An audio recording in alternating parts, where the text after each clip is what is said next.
Over the course of the 90s, midway through, Mortal Kombat changed the landscape for video game violence. With gory creativity, Boone and his team came up with some of the coolest kills the gaming industry had ever seen. But at the turn of the millennium, gaming began to shift. Arcades were out, social and technological relics of the past, and console gaming became king. With the future best-selling console of all time, the PS2, just over the horizon. A third-party developer would be crazy to pass up on the PS2's install base, which would lead some developers, like Capcom, to pay fees in order to shift console exclusives, like RE4, over to the PS2. It is this gaming landscape that welcomed Deadly Alliance in 2001, and at the time, it was a nice change of pace for the Mortal Kombat franchise. The change to gameplay mechanics did a better job of shifting the series to 3D than MK4 did, but the shift to a new engine and an entirely different gameplay system meant cuts were bound to have to be made somewhere. The primary cuts in Deadly Alliance are in the fatality department, as is apparent by the way each fighter only has one fatality instead of the standard 2 that have been standard since MK2 nearly 10 years prior. Additionally, the quality of the fatalities were lower than typical, which is saying a lot since MK4 had loads of lame finishing moves. In this video, I'll be ranking every Deadly Alliance fatality from worst to best. You're watching Rail Deal Games, and let's dive right in. Number 21.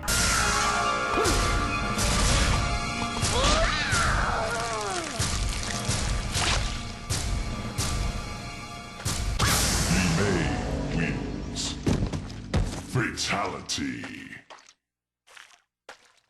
Now, I know what you're thinking. You were expecting to see that fatality here. The most infamous fatality in the franchise, the Quan Chi one. Going into the making of this video, I also put Quan Chi's at the bottom just out of principle, but as I watched, thought, and analyzed each of the fatalities, I've determined that Quan Chi's fatality is not actually the worst one in Deadly Alliance. There's a good implication of gore in the way Li Mei's leg goes into her opponent's gut, but because of hardware limitations from the time, it's let down by the fact there's no damage modeling on the enemy's character model. There's also that awkward pause before she kicks the head off of her victim, and all of these elements make this just one of the worst fatalities not only in this game, but in the franchise as a whole.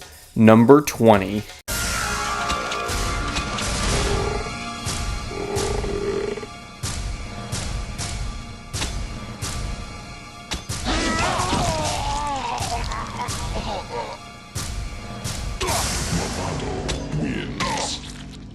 Fatality.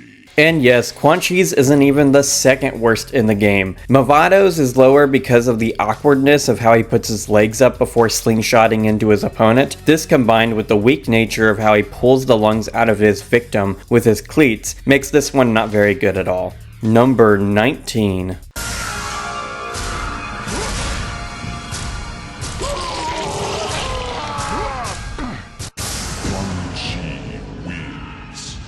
Fatality.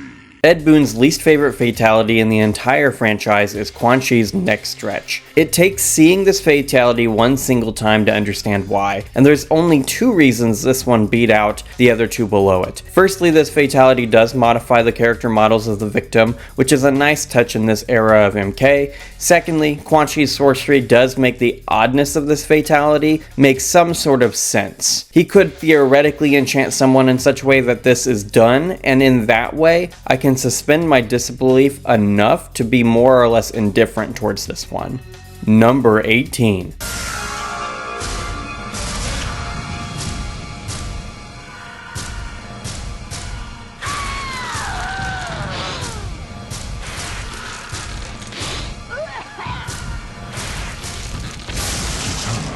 Wins. Fatality.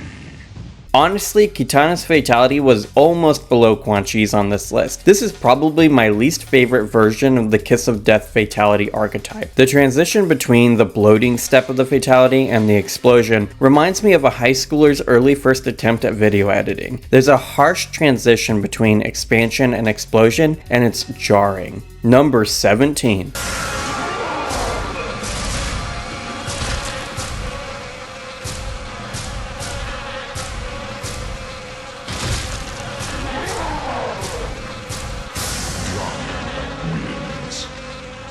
Fatality. I like how this fatality uses Dramon's metal gauntlet, but other than that, the only incredible thing about this finishing move is how utterly mediocre it is. Number 16.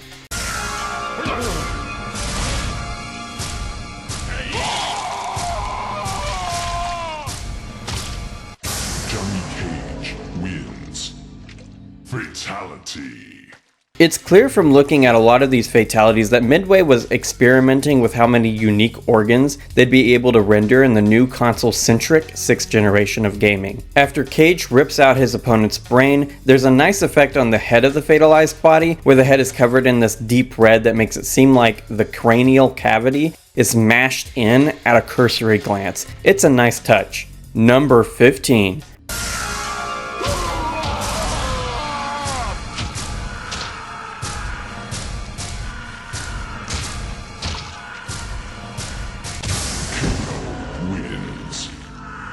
Fatality. The point I just made regarding the way Midway was experimenting with rendering a variety of organs is no more apparent than in this fatality. Kano just rips out a bunch of stuff and that's it. Number 14.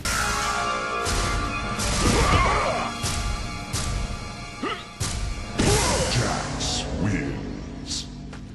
Fatality. Seeing Jax boot stomp a poor fool's head is always nice to see, but by this point in MK history, the creative drain on Midway's fatality design team was showing. Number 13.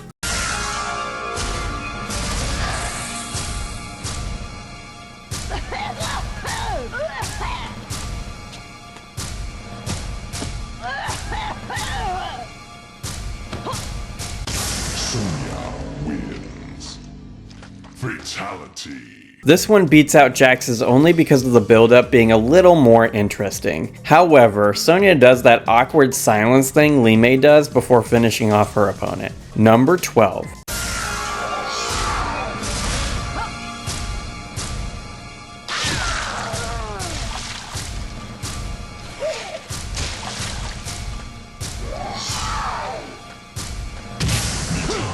Wins. Fatality. There's a good use of Nitara's vampire background here, and this fatality does a good job of portraying Nitara's neck-tearing bites through the abstraction provided by the blood and bits she spits out before kicking her prey to the ground. I always appreciate good use of abstraction in older games. Number 11.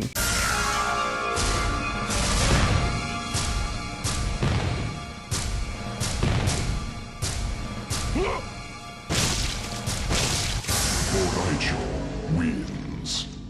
Fatality. A huge part of Boraicho's special move list is tied to his mass, so it makes a lot of sense his fatality is centered around that aspect of his character design. I would say Boraicho's Deadly Alliance fatality is possibly better than his Deception ones as well. Number 10.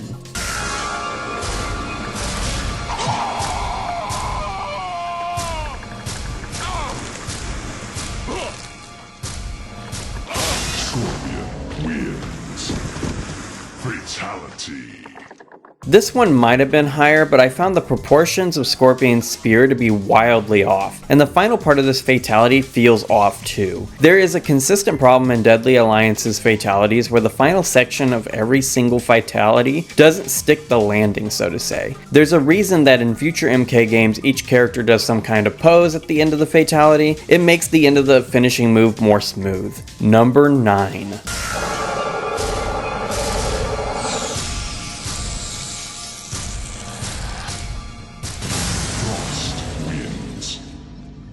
Fatality. Frost is a cool idea for a fatality, and it does have some nice effects put into it. Number 8.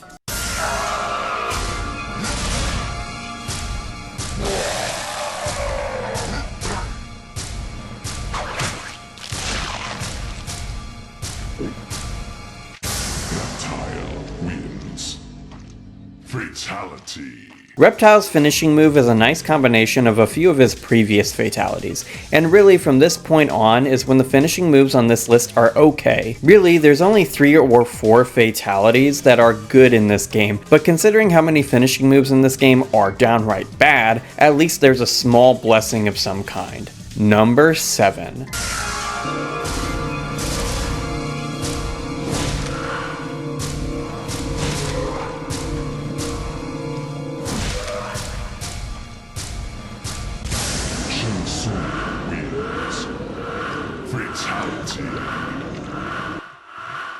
Shang Tsung needs to have a soul steal fatality in every game he appears. It just doesn't feel right for him to not do a soul steal, since it's a big part of his characterization since MK2. That being said, this is one of Shang Tsung's weaker soul steals in the franchise, and I wish they would have just used the killing animation from the intro cutscene for his fatality instead. A neck break leading into a soul steal would have been much, much cooler. Number 6.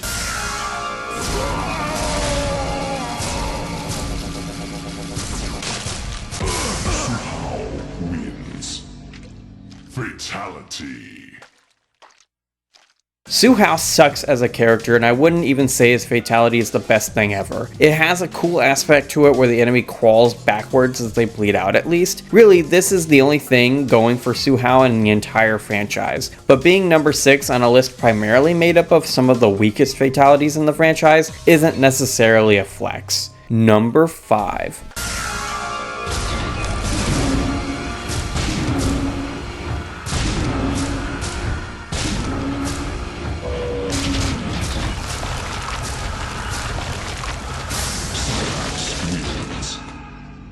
Fatality. When I would play this game in middle school and high school, Cyrex's finishing move was my favorite one. Clearly it dropped as I began ranking these retrospectively, but it's also not bad. What is missing is some added effect when he starts pumping out the chips of his victim. It would have been nice to have more of a wood chipper effect to this one. Number 4.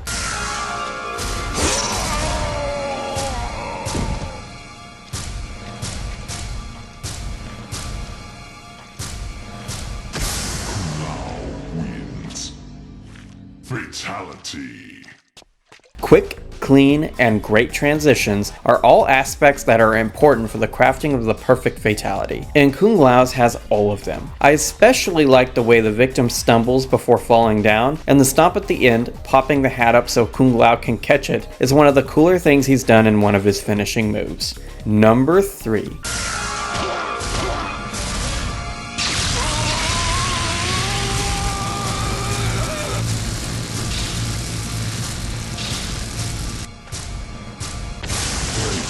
Wins. Fatality. Something I really like about Raiden's fatality is the way the enemy becomes blackened by the heat of his electricity. Building up to his opponent's body dissolving in his hands is a nice touch, making this one of the best fatalities in this game. Number 2.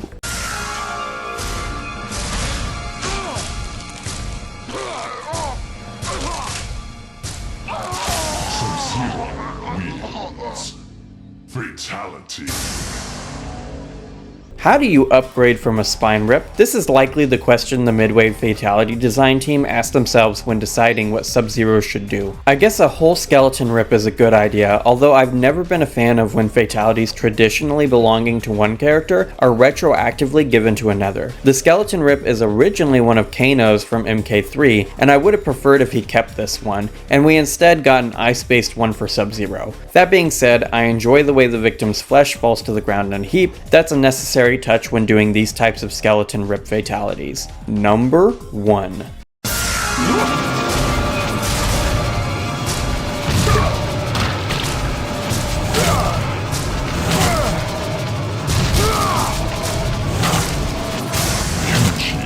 Wins.